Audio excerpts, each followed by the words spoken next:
Oke, kita mulai ya.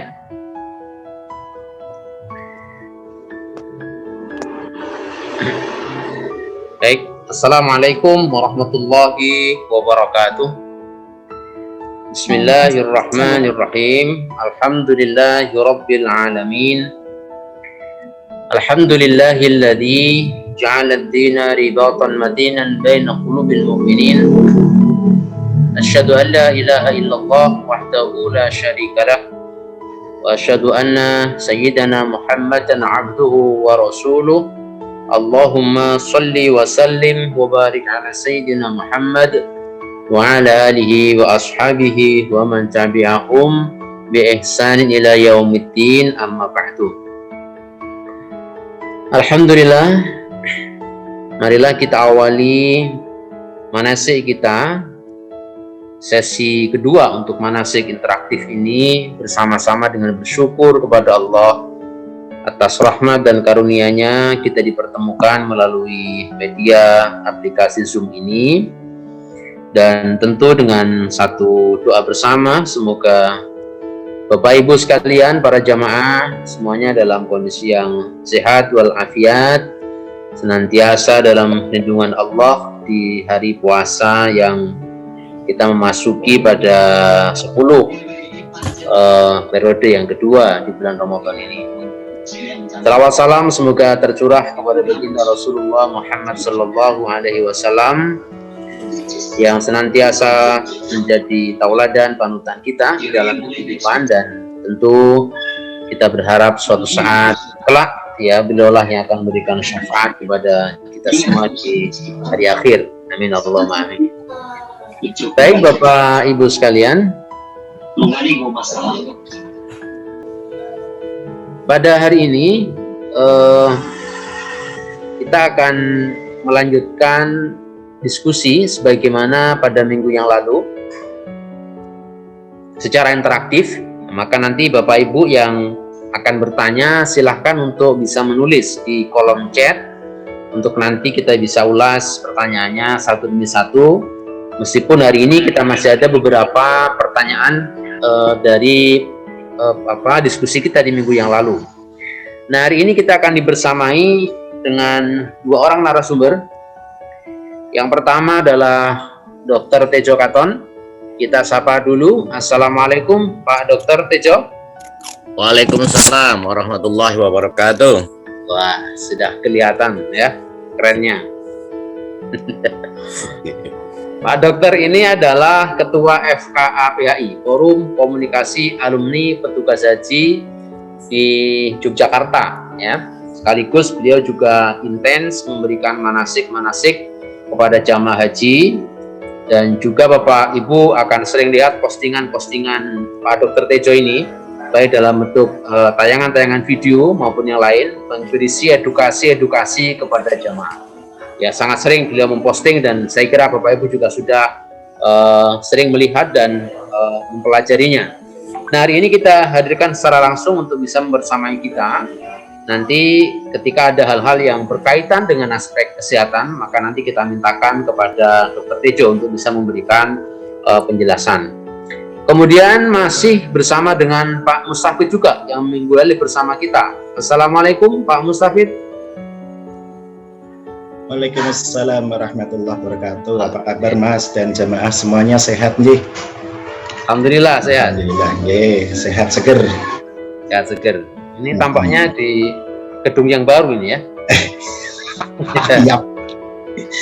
Betul. Baik Bapak Ibu sekalian ya, Pak Mustafid ini adalah Kepala Seksi PHU di Kabupaten Bantul, dan juga sering mendampingi jamaah di dalam melakukan bimbingan manasik, bahkan beberapa kali juga mendampingi jamaah sebagai pembimbing ke Arab Saudi secara langsung baik PPIH maupun yang lainnya.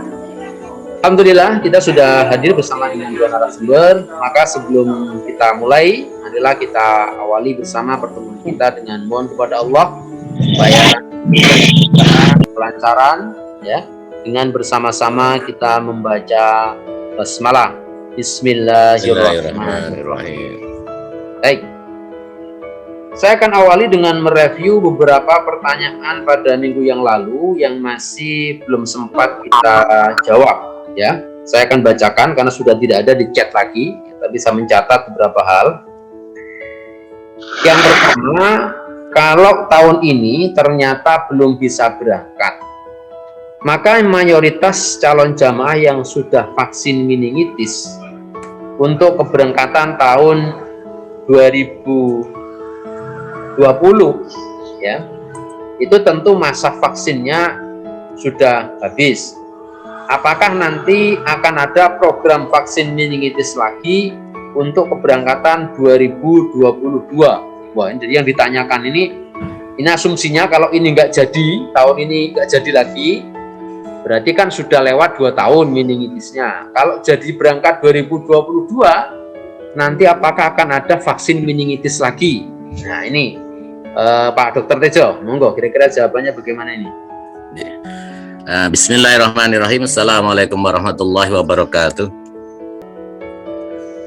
Ibu bapak jamaah haji yang saya hormati, memang vaksin meningitis itu adalah vaksin yang untuk mencegah penyakit meningitis yang bisa menyebabkan peradangan pada selaput otak atau meningitis dan sumsum tulang belakang, yang itu biasanya disebabkan oleh infeksi bakteri meningitis. Dan memang sudah pada tahun-tahun sebelumnya vaksin meningitis itu adalah wajib diberikan pada calon jamaah haji dan umroh. Sehingga kalau misalkan nanti berandai-andai tahun 2021 ini itu ternyata tidak diberangkatkan lagi, jelas karena vaksin meningitis itu berusia sekitar 2 tahun, sehingga nanti mungkin banyak ibu bapak jamaah haji yang masa vaksin meningitisnya sudah kedaluarsa. Nah, insya Allah nanti kemungkinan besar dari Kementerian Kesehatan dalam hal ini turun ke bawahnya adalah puskesmas, insya Allah akan diprogramkan lagi, karena itu memang dari Arab Saudi tanda kutip mewajibkan untuk vaksin meningitis. Begitu Mas Imam?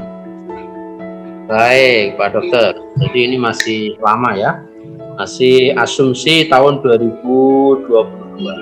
Oke, jadi saya kira sebagai gambaran kalau nanti masa vaksinnya sudah berakhir, ya tentu Bapak Ibu insya Allah akan divaksin lagi. Ditunggu saja karena masih lama ini ya, 2022. Baik. Lanjut yang berikutnya. Saya itu wong deso, perlu melakukan praktek langsung untuk bagaimana membuka menutup pintu hotel, cara menggunakan toilet di pesawat. Kalau hanya melihat di gambar seperti tayangan mana sebelumnya, itu malah saya jadi bingung. Wah, ini Pak Mustafid ini solusinya gimana ini Pak?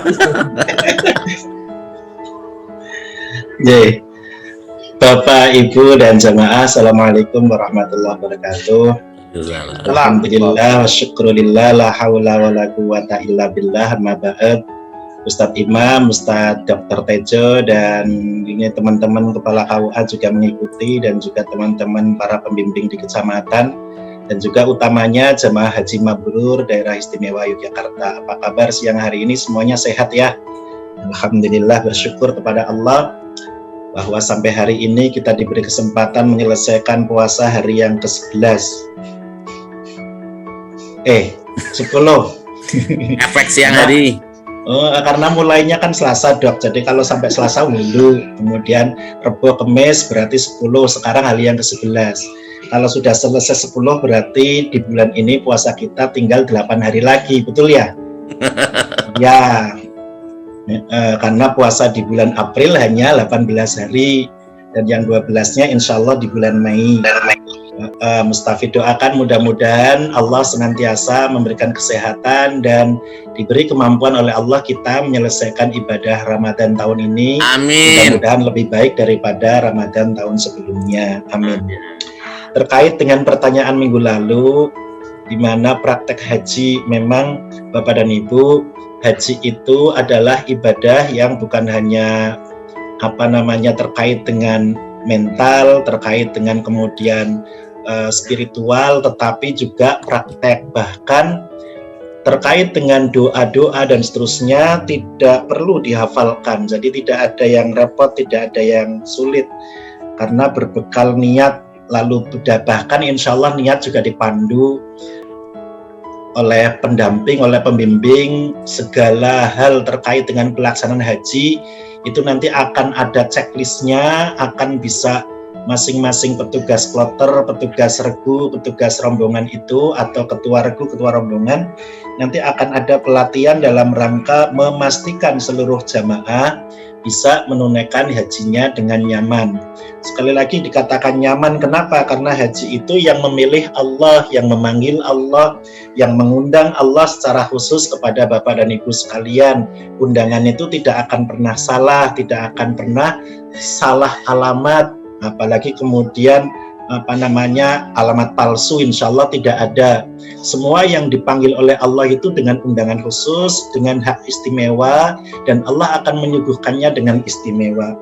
Kembali ke pertanyaan, lah saya orang desa, mungkin saya juga sama ketika berangkat haji di 2013, Allah perjalankan ke Tanah Suci, itu ya baru pertama kali naik motor mabur jauh.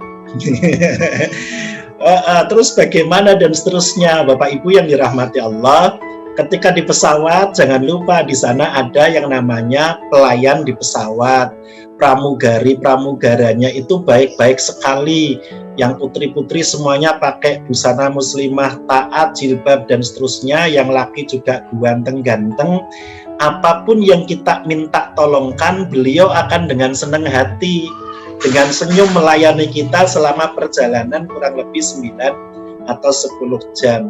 Begitupun sebelum naik pesawat di asrama haji itu juga Masya Allah, pendampingan dan seterusnya. Bahkan bila ada gangguan atau terkait dengan kesehatannya kurang prima harus istirahat, di sana ada layanan kesehatan 24 jam dan seterusnya. Itu semua adalah perwujudan dari Allah memanggil Bapak dan Ibu dengan panggilan yang tidak keliru, tidak salah. Semuanya disiapkan untuk memudahkan seluruh jamaah haji. Oleh karena itu tidak perlu cemas, tidak perlu khawatir, belum pernah naik pesawat dan seterusnya. Insya Allah termasuk nanti memang yang Bapak dan Ibu, yang betul-betul bisa agar hati tentram nyaman itu ada praktek. Tetapi tentu karena ini masanya masa penyesuaian dengan kondisi kedaruratan pandemi COVID, bila pada saatnya nanti ada kesempatan kita praktek terkait dengan urusan detail haji, insya Allah mungkin nanti akan dilaksanakan meskipun dengan protokol kesehatan. Tapi kalau tidak memungkinkan, yang Bapak dan Ibu harus yakini, sekali lagi, ketika di pesawat, termasuk nanti ketika di hotel, memang kunci hotelnya ya seperti Bapak dan Ibu saat ini menggunakan ATM, bentuknya ATM seperti itu kartunya. Jadi seperti halnya kartu ATM, bahkan tidak perlu dimasukkan, hanya didemokkan ini apa ya? Ya ditempelkan. Jadi ditempelkan, didekatkan kepada slotnya pintu hotel. Itu nanti dengan otomatis akan membuka sendiri. Kok ternyata nggak bisa dan seterusnya, jangan cemas, jangan khawatir Bapak dan Ibu. Di masing-masing hotel kita, gaya banget hotel kita. Karena hotel nanti apalagi di Mekah itu sudah full musim. Ketika hotel itu disewa oleh pemerintah Indonesia, maka sepanjang perjalanan haji, hotel itu milik jamaah haji Indonesia. Dan di setiap lantai, meskipun misalnya nanti dapat di Kiswah itu ada 30 lantai, kalau di Elbo di tempat kami yang tahun 2019 itu ada 15 lantai, di masing-masing lantai itu ada penjaganya. Lah kan tidak bisa bahasa Arab, jangan khawatir dengan menunjukkan kunci bahwa tidak bisa masuk dengan miftah apa dengan bahasa yang terbatas kita, beliau akan dengan faham dengan bahasa isyarat. Iya, jadi dengan bahasa isyarat tidak perlu kemudian kita meminta untuk dengan bahasa yang Arab yang limit atau yang bagus dan seterusnya. Insya Allah. Nanti kalau misalnya di lantai kita di lantai kamar kita, ternyata petugasnya mungkin ada tugas yang lain dan seterusnya, nanti Bapak dan Ibu tinggal turun ke lobi. Di lobi itu ada 24 jam petugas Indonesia yang terdiri dari komandan kamar, kemudian termasuk pendamping dan juga biasanya pembimbing ibadah ada di situ. Sehingga sekali lagi, ketika di pesawat meskipun belum pernah naik pesawat, bismillah insya Allah nyaman karena ada pelayan dan pramugari kita. Lalu ya kalau praktisnya masuk kamar mandi pesawat itu, ya tentu nanti di detailnya insya Allah pada saatnya nanti akan katakanlah gambar detail. Tetapi bahwa ketika kita masuk lalu memastikan bahwa pintu kita terkunci, itu ada slotnya, digeser ke kanan maklok. Begitu slot bunyi lalu lampu nyala, berarti otomatis pintu kita sudah terkunci. Tapi Sampai kalau hafal. kemudian belum digeser, apalagi lampunya belum nyala, berarti posisi pintu kita masih terbuka. Tapi itu pun lebih baik. Lah, terus lebih baiknya bagaimana? Bapak Ibu kan ada teman dekat, ada sahib kita. Orang haji itu tidak sendiri. Jenengan nanti punya teman satu regu, biasanya ibu-ibunya ada 4 atau 5, ada teman dekat yang sangat soulmate kyopoyo. Dekat sekali lah.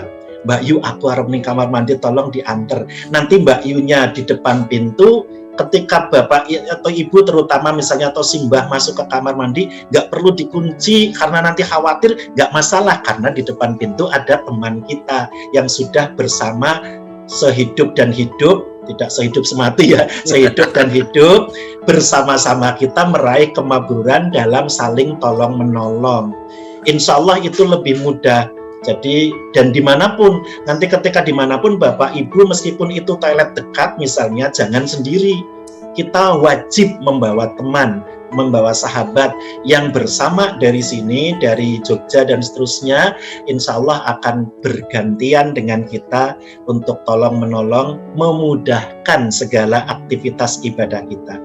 Begitupun ketika di hotel, jangan khawatir. 24 jam ada tugas, ada petugasnya, dan itu semuanya disiapkan oleh pemerintah Indonesia, terutama petugas hotel di masing-masing hotel itu yang kemarin kita lakukan itu 3 orang yang standby di situ bergantian. Bahkan biasanya di beberapa tempat lalu ada limbat yang dari TNI Polri itu apa namanya? Linjam. Ya, perlindungan jamaah itu dari TNI Polri itu memastikan di masing-masing hotel aman untuk membantu, mendampingi, menemani Bapak dan Ibu beribadah di tanah suci dalam keadaan nyaman. Begitu Ustadz Imam. Baik, terima kasih Pak Mustafid. Ya, luar biasa ya Bapak Ibu. Jadi insya Allah pemerintah menyiapkan dengan sangat luar biasa untuk kelancaran perjalanan Bapak Ibu melaksanakan ibadah haji.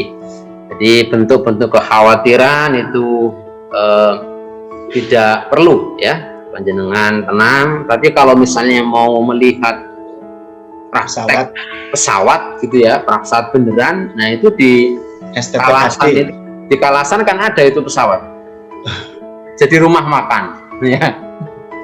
Di utara bandara itu, atau yang di Jalan Parangtritis itu di mana itu Pak Mustafid, ada ya? Kalau yang Jalan Parangtritis itu sekolah tinggi kedirgantaraan. Nah, itu ada pesawat. Tapi yang baik tadi yang jenengan anjurkan itu di Kalasan sambil buka bersama. Tidak perlu mengundang Ustadz Imam, Ustadz Mustafid juga nggak usah diundang. Mengajak keluarga, di sana ada pesawat yang dijadikan rumah makan. Nah, sekaligus nanti bisa praktek atau kemudian bisa bertanya-tanya ya karena itu fasilitasnya. Cuman saya belum pernah ke sana kan.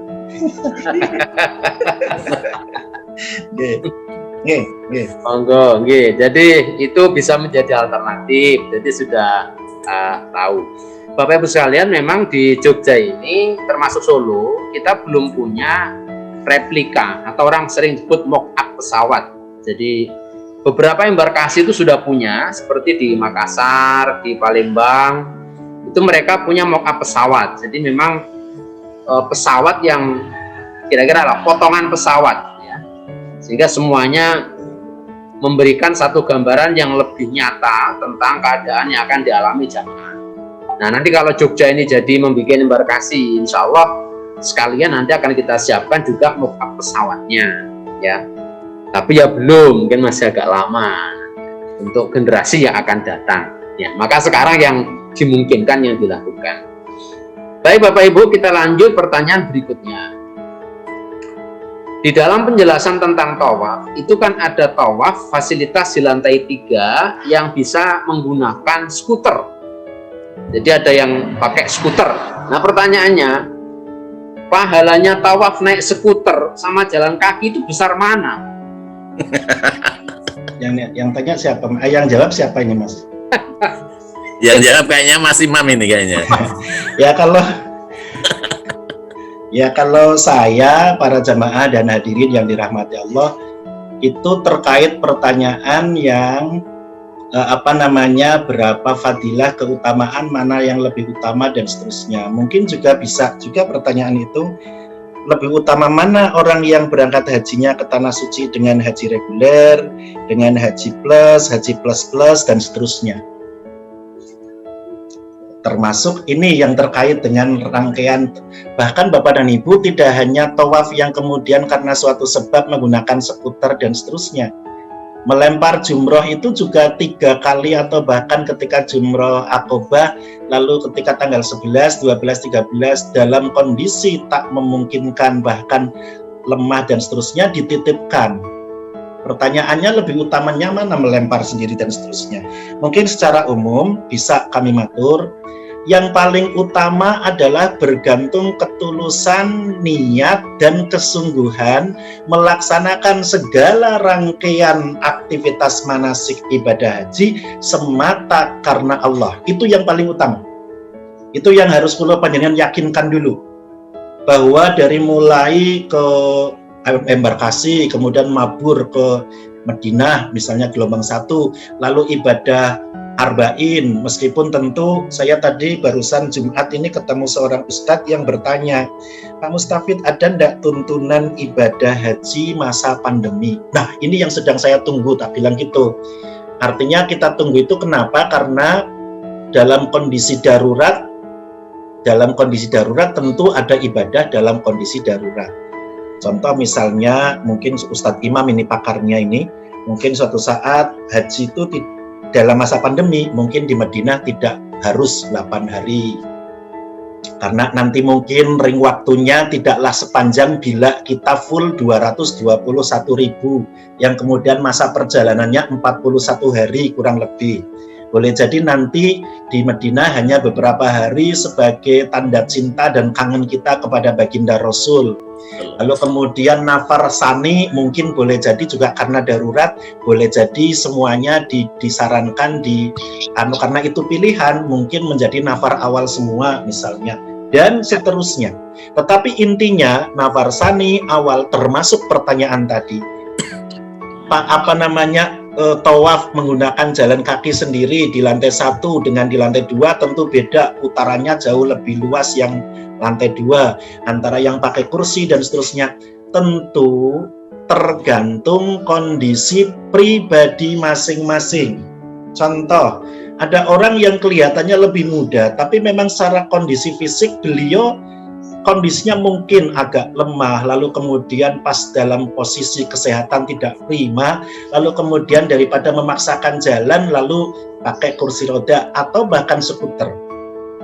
Yang harus kita ingat, kita tidak boleh mengukur diri orang dengan ukuran diri kita sendiri. Wah, sampean gaya cik nome dadak nganggo skuter, mboten saged, karena ibadah itu nafsi pribadi-pribadi. Iya, yang tahu hanya kita dan Allah.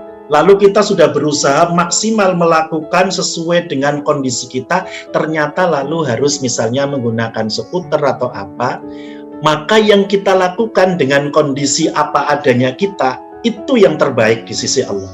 Sehingga sejak awal, mari bismillah, segala rangkaian manasik ibadah haji itu mana yang paling utama? Yang paling utama adalah yang dilakukan dengan tulus ikhlas semata karena Allah dan bersungguh-sungguh melakukan itu karena dituntunkan oleh baginda Rasulullah Muhammad sallallahu alaihi wasallam. Bahkan saudaraku jamaah mabrur DIY, Rasulullah itu tawaf dengan mengendarai kendaraan tunggangannya loh. Iya, dan itu indahnya Islam.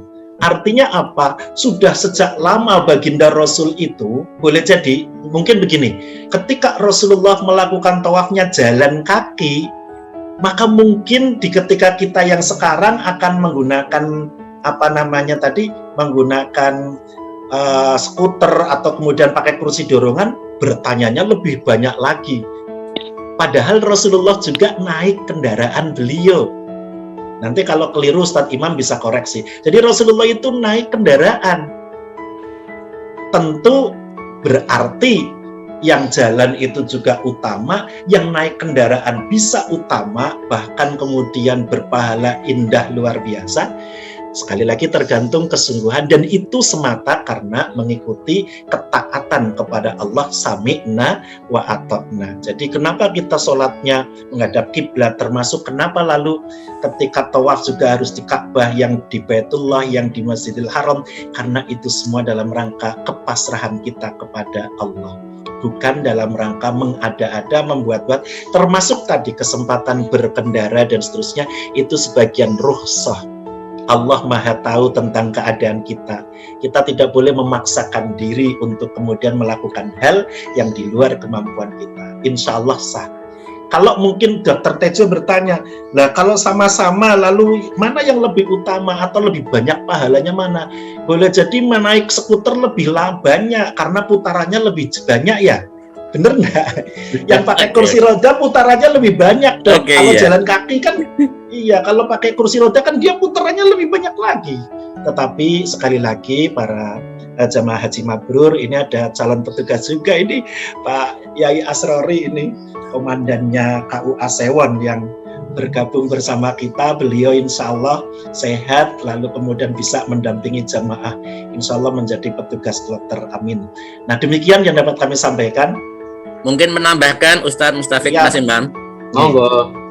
Jadi ibu bapak jamaah haji, istitoah itu yang bisa mengukur sebenarnya adalah diri sendiri. Jadi saya jalan kaki atau pakai skuter, kan begitu. Sehingga kalau nanti diri sendiri itu sudah bisa menilai, itu akan bisa menilai juga. Nanti mungkin seperti yang disampaikan Ustadz Mustafid tadi, tidak ada paksaan dan sebagainya. Untuk itu sebelum pemberangkatan itu puskesmas itu sudah mengadakan yang namanya tes kebugaran atau rapot, di mana itu tes kebugaran itu berjarak 1,6 kilo. Nah kalau Ka'bah itu kalau kita bisa mengitari mepet dinding Ka'bah itu jaraknya 200 meter. Sehingga kalau tawaf itu 7 kali, 200 kali 7 itu 1,4 kilo. Jadi ukuran tes rapot yang 1,6 itu sudah istilahnya kalau ibu bapak itu nilai rapotnya tes kebugaran itu bagus, insya Allah tidak usah pakai skuter, kan begitu Pak Musafid ya. Jadi makanya mulai sekarang, dan saya yakin sudah disiapkan setahun yang lalu, itu olahraga teratur seperti jalan kaki, karena tidak bisa kita pungkiri bahwa haji itu kebanyakan jalan kaki, baik tawaf, sa'i, nanti lempar jumroh, jalan dari pondok ke Masjidil Haram, itu hampir semuanya jalan kaki.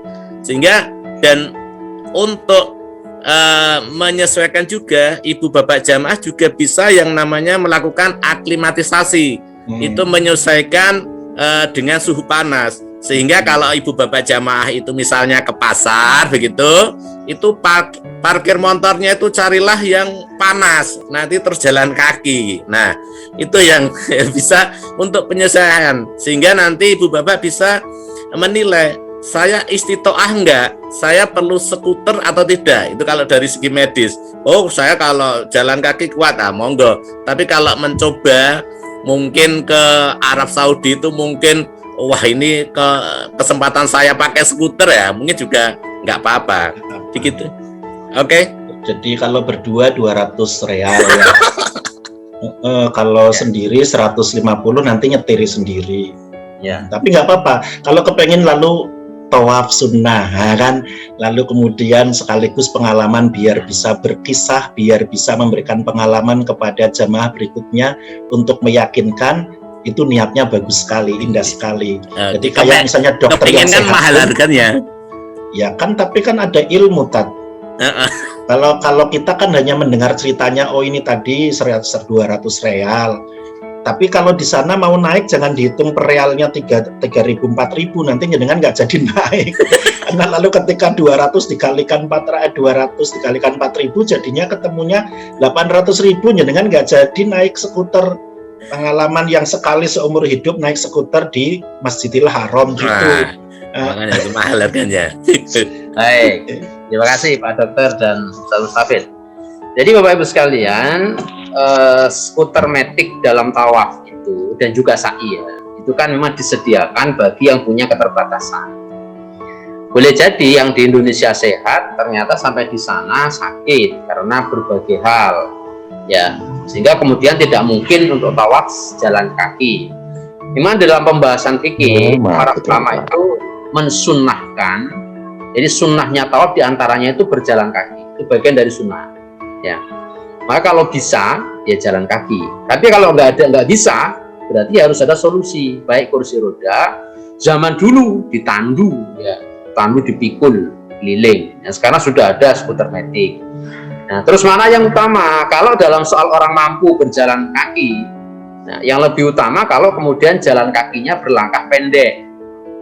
Jadi semakin pendek langkahnya itu semakin utama. Jadi tidak kemudian tawaf itu jalan panjang-panjang, sepanjang mungkin, selebar mungkin langkahnya sehingga cepat selesai. Bukan itu.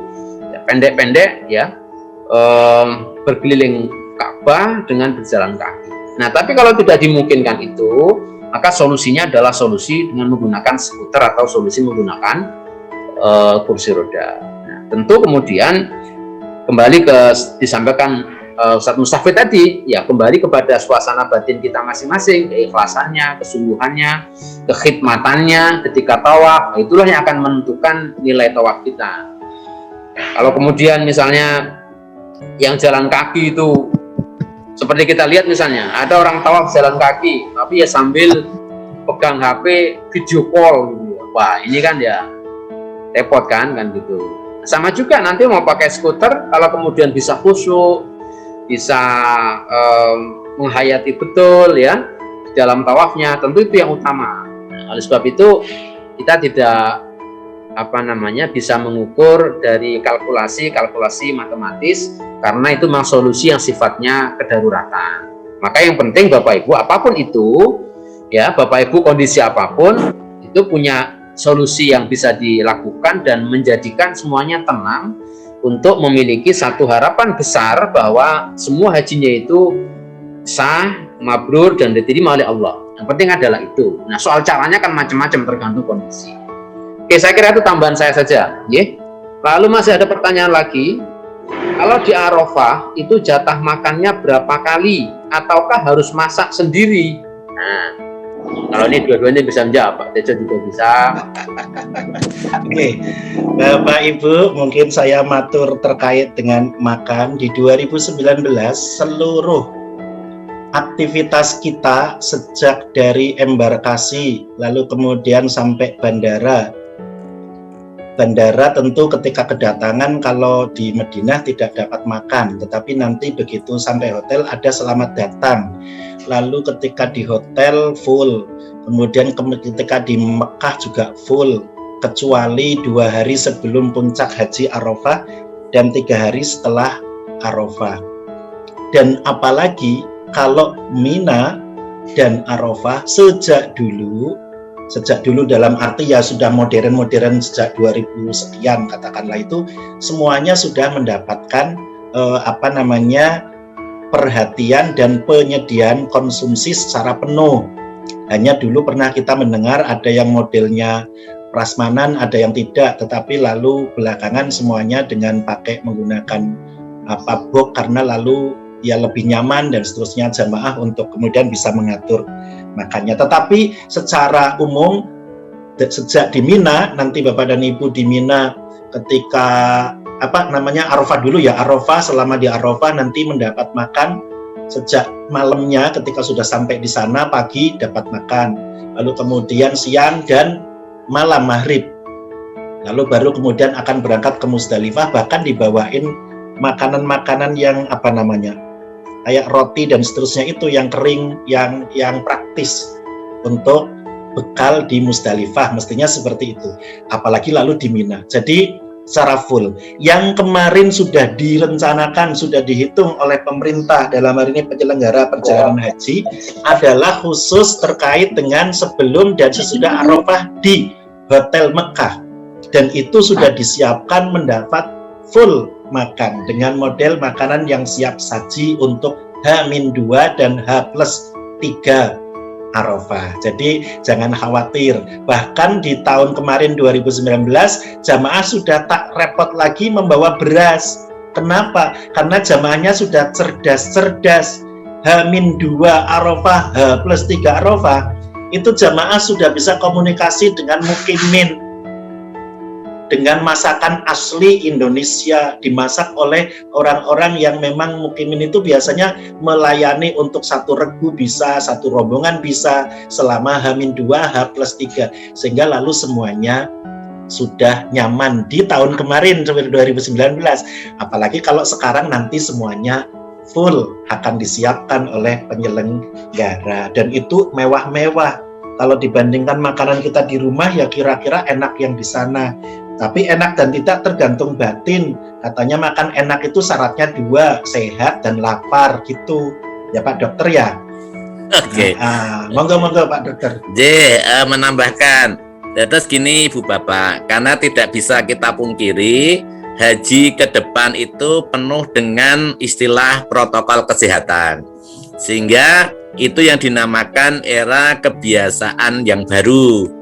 Yang tadi disebutkan Pak Mustafid itu bagus sekali, dan kita juga tidak boleh mengesampingkan tentang peningkatan imun, sehingga monggo nanti Ibu Bapak jamaah haji juga perlu disiapkan vitamin, vitamin yang bisa dikonsumsi selama di Armusna, karena berdasarkan protokol kesehatan yang dikeluarkan oleh Kemenkes itu akan sangat dibatasi aktivitas di luar tenda, sehingga nanti selain 5M kita juga semuanya diusahakan agar bersentuhan dengan barang-barang pribadi saja, sehingga kita meminimalkan bersentuhan dengan barang-barang jamaah yang lain, karena jelas kondisi sekarang itu masih dalam kondisi pandemi, sehingga protokol kesehatan yang ketat mungkin akan diterapkan di Arab Saudi. Untuk itu, untuk menunjang yang tadi makanan yang sudah disiapkan, nah itu nanti kita tetap harus mensuplai dengan vitamin yang monggo itu harus Ibu Bapak siapkan juga dari tanah air, sehingga nanti ini vitamin, karena nyun sewu saya nggak boleh nyebut merek ya di sini ya, itu vitamin yang harus kita vitamin yang harus saya makan pada waktu Armusna. Nah gitu, jadi istilahnya persiapannya lebih komplit. Itu saja tambahan, monggo. Baik, terima kasih Pak Dr. Tejo dan Ustaz Mustafid. Masih ada satu lagi pertanyaan yang dari minggu lalu. Pada kondisi pandemi ini tentu ada waktu karantina. Apakah waktu hajinya nanti ditambah? Misalnya dari semula 40 itu ditambah karantina sekian hari pra dan pasca misalnya, ataukah tetap 40 hari sehingga kemudian jumlah haji efektifnya berkurang karena sudah dikurangi oleh karantina misalnya. Ini bagaimana? Enggak Pak Mustafid, ada jawaban enggak ini kira-kira?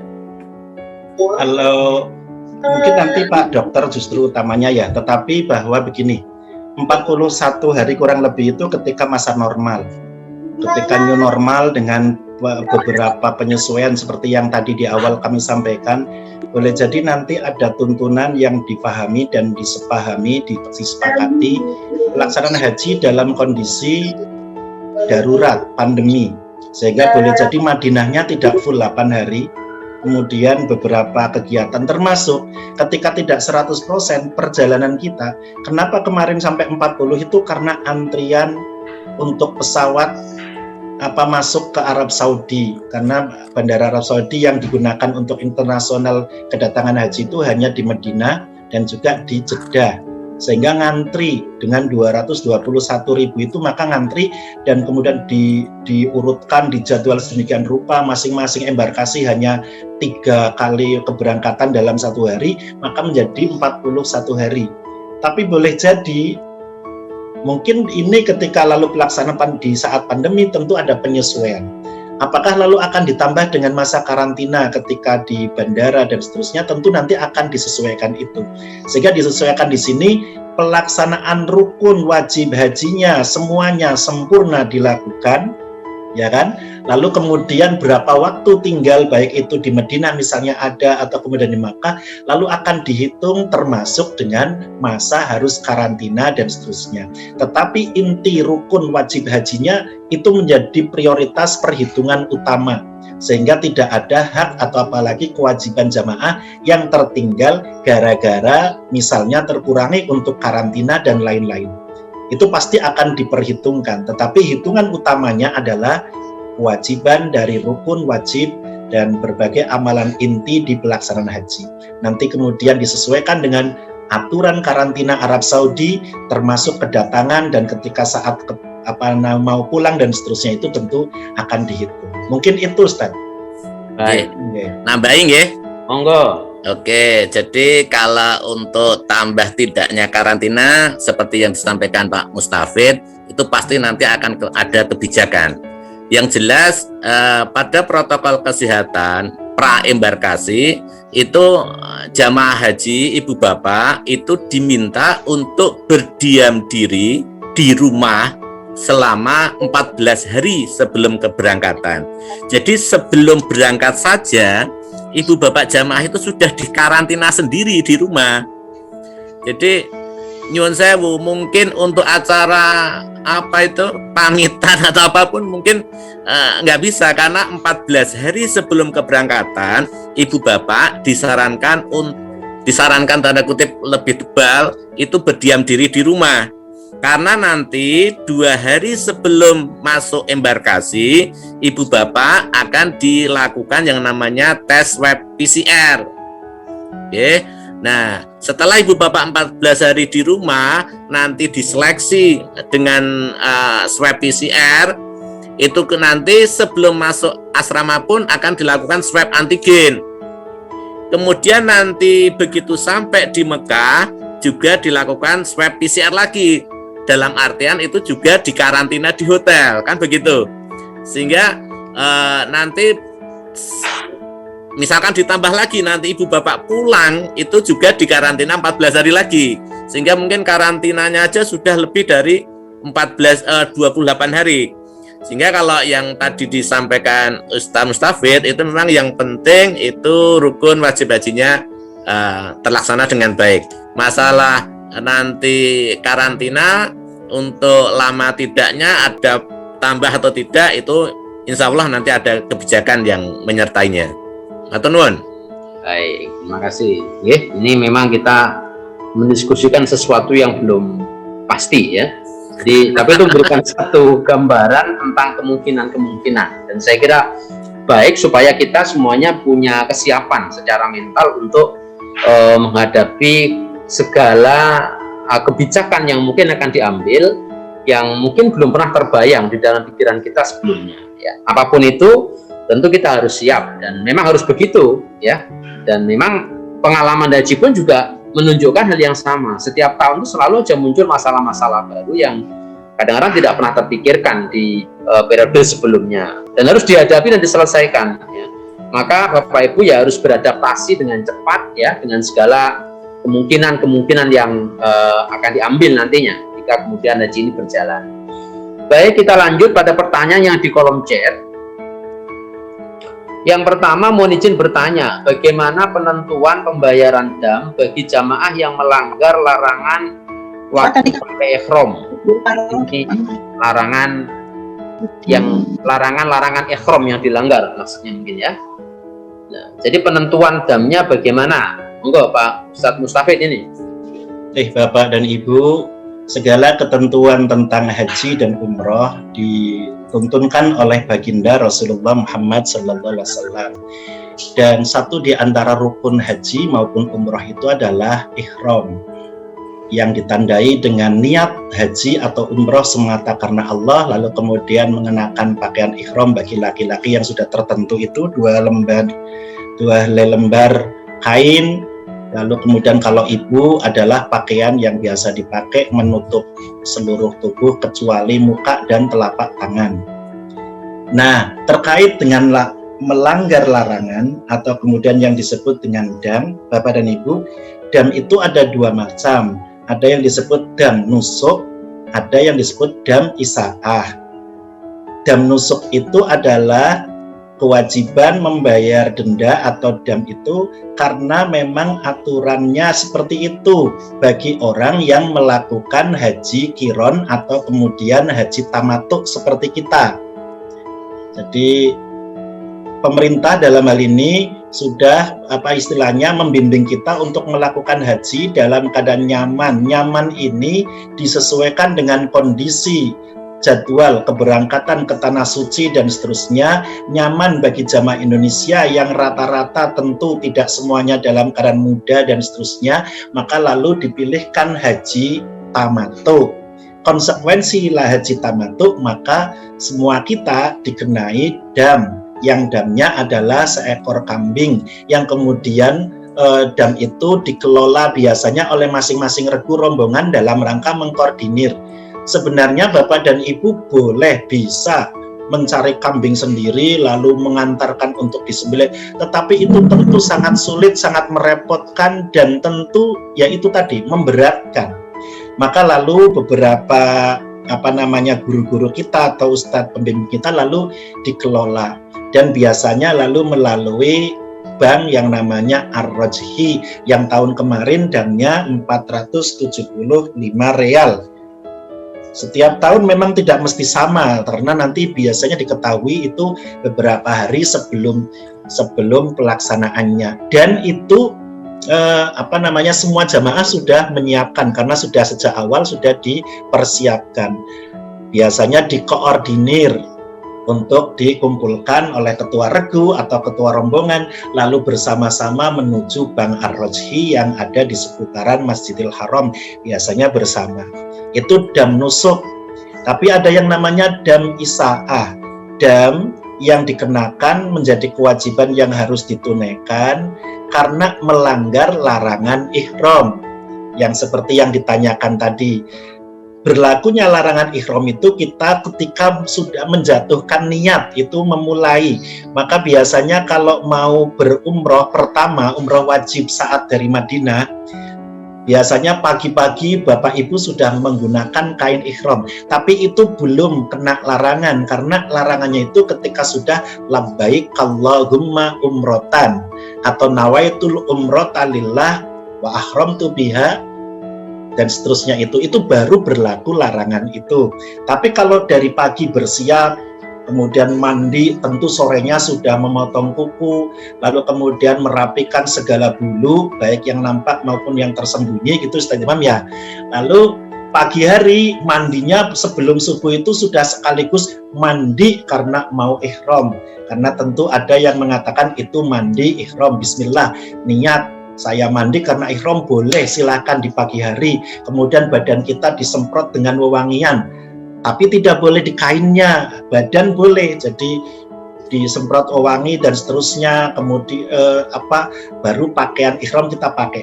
Tapi sebelum niat belum berlaku atau belum memulai ihram kita. Biasanya nanti pembimbing akan memandu kita saat dari Bir Ali naik di bis, semuanya sudah lengkap dan pasti akan dicek satu persatu detail, tidak ada yang ketinggalan. Begitu sudah siap, bahkan pembimbing akan atau pendamping atau ketua rombongan itu akan ngecek satu persatu bapak-bapak yang masih pakai celana dalam dan seterusnya, maka harus belaka suta apa adanya, jangan menyembunyikan sesuatu karena di sana Allah Maha tahu. Jadi tidak pakai celana dalam, tidak pakai singlet dan seterusnya. Setelah sempurna, artinya sudah dicek semua, baru ketua rombongan atau yang ditugasi akan memandu kita niat umroh. Begitupun ketika ada haji itu nanti akan dijatuhkan niat hajinya itu ketika Bapak dan Ibu dari hotel sudah bersiap mandi dari pagi, boleh silakan, lalu kemudian berpakaian ihram karena nanti kita tidak tentu pada zuhur atau pada asar dijemput bis, tapi menjatuhkan mulai niatnya saat sudah semuanya di bis, nanti akan dipandu, yang kadang-kadang boleh jadi nanti satu rombongan tidak mesti bersama, ini yang harus disiapkan, diantisipasi oleh ketua rombongan. Karena tidak bisa mengandalkan kalau untuk haji itu nanti pasti kita satu rombongan bersama, enggak mesti. Karena bis begitu jemput itu terbatas jumlahnya dan seterusnya. Lalu di situ ada yang kemudian diamanai. Kalau ketua rombongannya berangkatnya carry, nanti begitu bis sudah mau siap diamanahkan kepada teman yang sudah tahu, yang beliau bisa dan seterusnya, dipandu untuk melafalkan niat haji. Itu baru mulai. Lalu yang ditanyakan larangan waktu ihram seperti apa? Tentu larangannya bermacam-macam. Kalau larangan sih banyak ya, tidak boleh mencabut tanaman, tidak boleh memotong kuku dan seterusnya. Maka potong kukunya sebelum ihram. Tetapi bila misalnya ada yang kelupaan karena misalnya apa ya, biasanya habis mandi lalu semprot wangi, lali misalnya. Atau kemudian pas lagi masa larangan ihram mandi pakai sabun wangi, lali, insya Allah cukup beristighfar, memohon ampun kepada Allah, berhenti dari larangan yang memang itu tidak boleh itu. Allah Maha Pengampun. Itu hal-hal kecil yang misalnya bila kemudian apalagi lupa. Tapi memang ada masa larangan ihram yang memang harus sangat-sangat diperhatikan. Misalnya ibadah suami istri. Iya, kalau kita melakukan ibadah hajinya sesuai kebersamaan dan seterusnya di Mina dan seterusnya, insya Allah tidak akan dan kecil kemungkinan terjadi pelanggaran larangan hubungan suami istri ini. Yang terjadi, mohon maaf, sebagian dari jamaah kita kadang ketika di Mina, beliau memilih tidak kembali ke tenda Mina yang biasanya mendapatkan di daerah mana Mas Imam ya, yang dekat dengan Mina itu, maka mereka kembalinya ke hotel. Padahal hotel dalam keadaan sepi, jamaahnya semuanya di Mina, terbatas dan seterusnya. Padahal dia belum melakukan rukun berikutnya yaitu tawaf dan sa'i. Dalam kondisi seperti itu, tanda kutip memungkinkan. Jangan lupa bahwa di Mekah pun tanah suci setane oke, gede-gede ora ketok. Iya, dan dalam keadaan sunyi, sepi dan seterusnya, sudah sekian waktu berada di tanah suci, nggak ada kesempatan beribadah, kok ada seperti itu. Kadang-kadang lalu lalai lupa. Kalau terjadi demikian ibadah suami istri, nggak tahu Mas Imam apakah ibadah suami istri itu ada kategori yang tidak sengaja ya. Tapi yang jelas ketika terjadi seperti itu, ibadah hajinya batal. Tetapi harus melanjutkan ibadah hajinya, bahkan harus membayar denda. Dendanya tidak main-main kan, menyembelih seekor unta lah, unta regane pira dan seterusnya. Nanti kalau misalnya kurang jelas, kurang cetak, ini ada pakarnya Mas Imam, ini nanti bisa melengkapi. Jadi itu Bapak Ibu, selagi kita melakukannya sesuai dengan panduan kebersamaan, insya Allah larangan ihram apalagi yang berat insya Allah tidak akan terjadi. Dan bila terjadi yang kecil-kecil karena lupa, karena apa, istighfar, memohon ampun kepada Allah, dan kita akan mendapatkan ampunan. Bapak Ibu sekalian, soal dam ini memang agak rumit ya, dan saya kira nanti perlu untuk kita bahas secara lebih komprehensif mungkin di kesempatan yang lain. Tapi untuk pertanyaan yang ini kalau yang ditanyakan berkaitan dengan pelanggaran atas larangan-larangan ihram, misalnya mulai dari potong kuku, pakai minyak wangi, menutup kepala, ya bagi yang laki-laki, pakai pakaian berjahit, ya pakai jaket, pakai sepatu, ilahi, maka dikenakan damnya jenisnya dam takhir. Betul Ustaz ya? Yap. Jadi boleh memilih antara 3. Boleh memilih alternatif pertama, menyembelih seekor kambing atau puasa 3 hari atau memberi makan 6 orang fakir miskin. Nah, hitungannya ada jumlah ininya ya, berapa ya? Saya juga lupa itu. Tiga sok, kalau 1 sok itu 2,5. Ya, kalau dikonversi ke rupiah berapa itu? Kalau dulu seingat saya sekitar 100 sekian ribu sampai 100 sampai 200 ribu lah, nggak sampai 200 ribu. Ya. Ya. Nah itu pilihan. Itu pilihan. Artinya boleh memilih di antara 3. Ya. Nah kapan dilaksanakan? Ya begitu melakukan pelanggaran ya segera dilaksanakan untuk diselesaikan. Jangan nunggu-nunggu, karena kalau nunggu-nunggu nanti beresiko banyak hal. Ya beresiko lupa, beresiko dan seterusnya, ya. Dan lalu kemudian apalagi sampai pulang ke Indonesia, nah itu akan jadikan jalan nanti. Maka begitu kemudian pelanggaran yang segera diselesaikan sesuai dengan jenis damnya. Nah itu saya kira pertanyaan dari yang ada di chat kurang lebih. Tapi kalau akan kita bahas dam secara keseluruhan, tadi diawali oleh Mas Safid, mulai dari dam nusuk, dam isaah dan seterusnya dengan beberapa alternatif kategori. Ada yang harus urut, ada yang boleh pilih dan sebagainya. Nah mungkin nanti saya coba insya Allah minggu depan saya coba buatkan satu bagan untuk menyederhanakan soal dam ini ya, supaya nanti tidak membingungkan.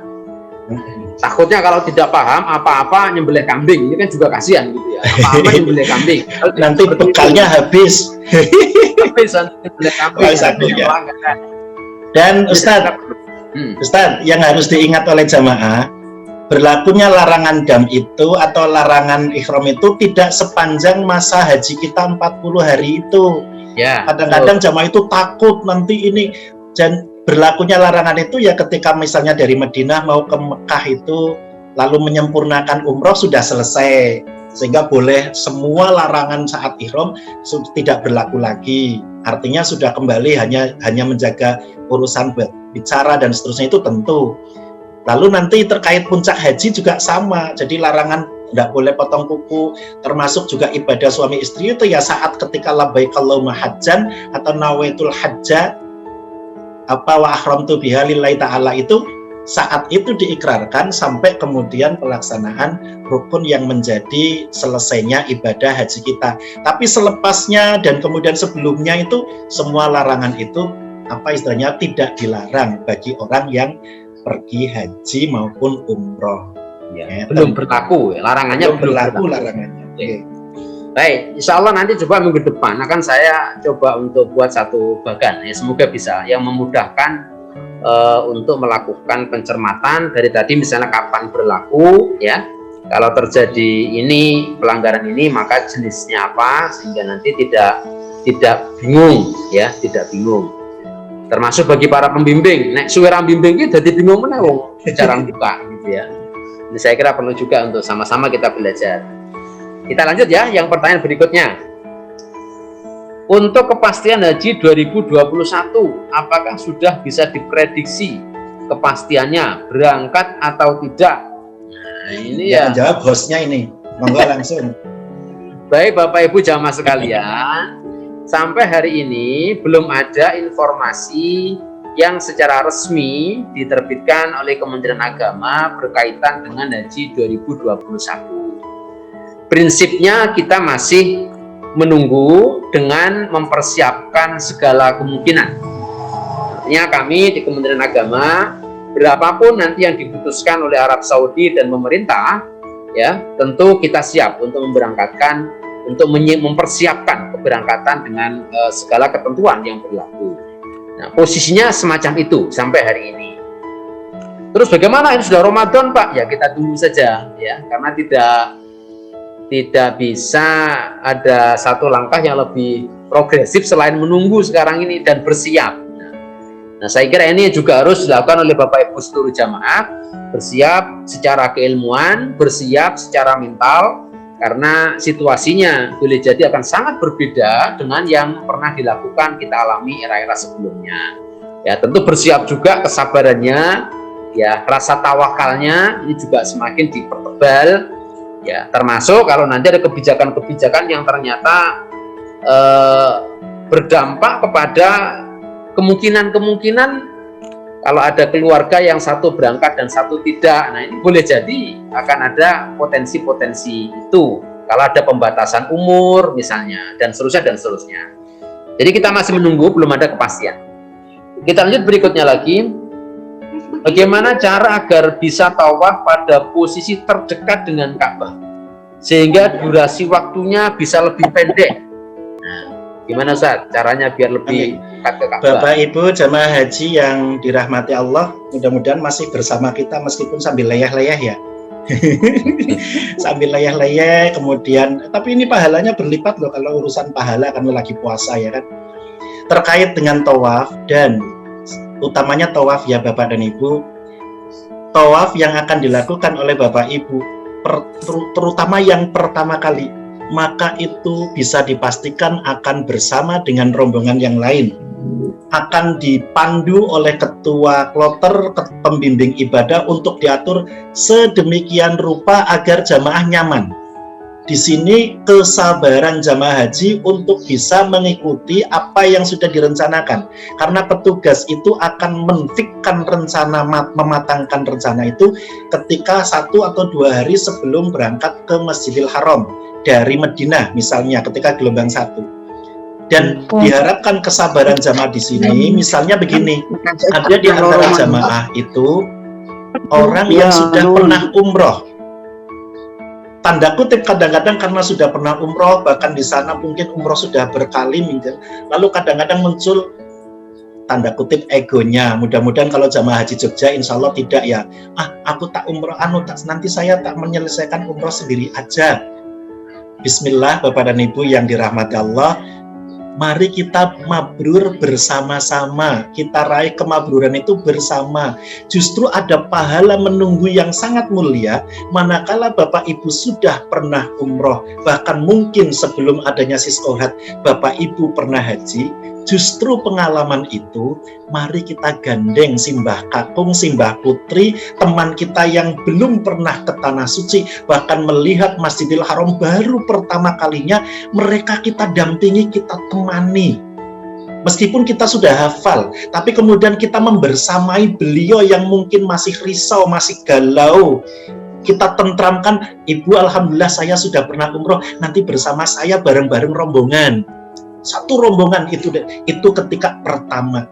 Sering terjadinya orang begitu datang pertama kali ke Masjidil Haram itu pertama lalu kemudian terpisah itu kadang-kadang karena satu itu. Saya sudah pernah kok ketika apalagi muncul tanda kutip naudzubillah, ada sombong merasa lebih di antara yang lain, mbok sudah di depan pintu Masjidil Haram tidak akan ketemu bila Allah berkehendak. Maka justru bila ada jamaah dan saudara kita yang sudah pernah umroh apalagi haji, mari mabrurnya bersama dengan teman yang lain.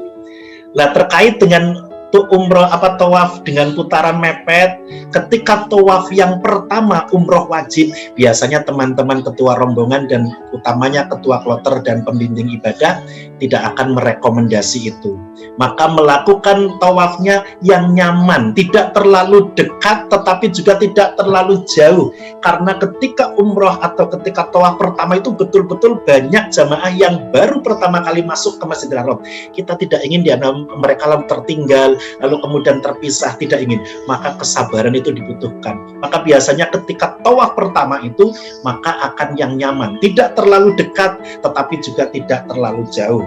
Yang nyaman akan menyesuaikan ritmenya. Ketika mendekati mepet Ka'bah katakanlah, biasanya pembimbing atau ketua rombongan yang arif itu lalu akan mengajak agak keluar sedikit lagi, karena di situ energinya luar biasa.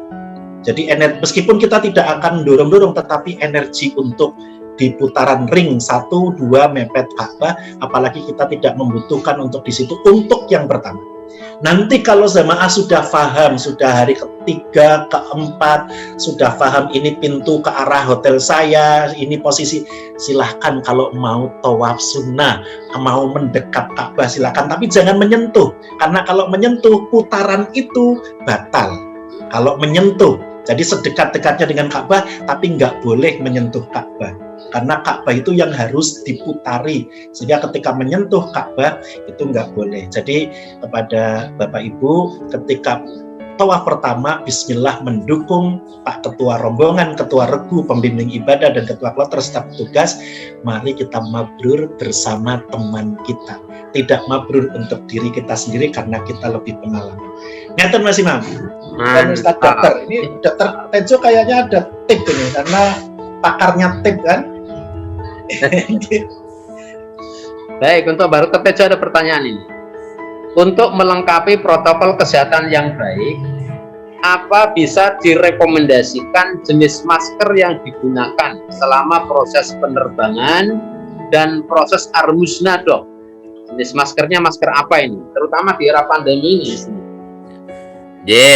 Bismillah, Ibu Bapak jemaah haji yang Allah hormati. Memang pada masa pandemi ini, era baru, kita sudah harus terbiasa dengan kebiasaan baru, yaitu pakai masker. Itu Pak Mustafid malah nggak pakai masker itu. Karena di ruangan sendiri, Dok. Oke. Masker itu memang jenisnya ada 3, nggih. Yang pertama itu masker kain yang biasa kita jumpai, ada yang berbentuk seperti batik dan sebagainya itu. Kemudian masker bedah, dan yang mahal itu masker N95. Sehingga kalau Ibu Bapak mau menggunakan masker yang digunakan selama proses dan itu yang baik, itu ya tentu saja ya yang mahal. Tapi misalkan masker yang dipakai Mas Imam, pakai saya, itu juga sudah bagus dan recommended. Karena intinya masker itu yang baik adalah yang 3 lapis, ya.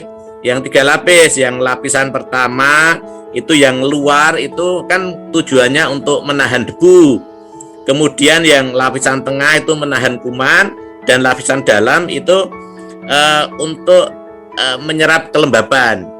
Sehingga kalau masker itu sudah 3 lapis, dan nanti Ibu Bapak juga bisa mengujinya dengan menghembuskan atau meniup dari dalam. Kalau nanti itu misalkan ada korek api atau apa, kok dia masih bisa padam, berarti itu maskernya nyuwun sewu kurang baik begitu.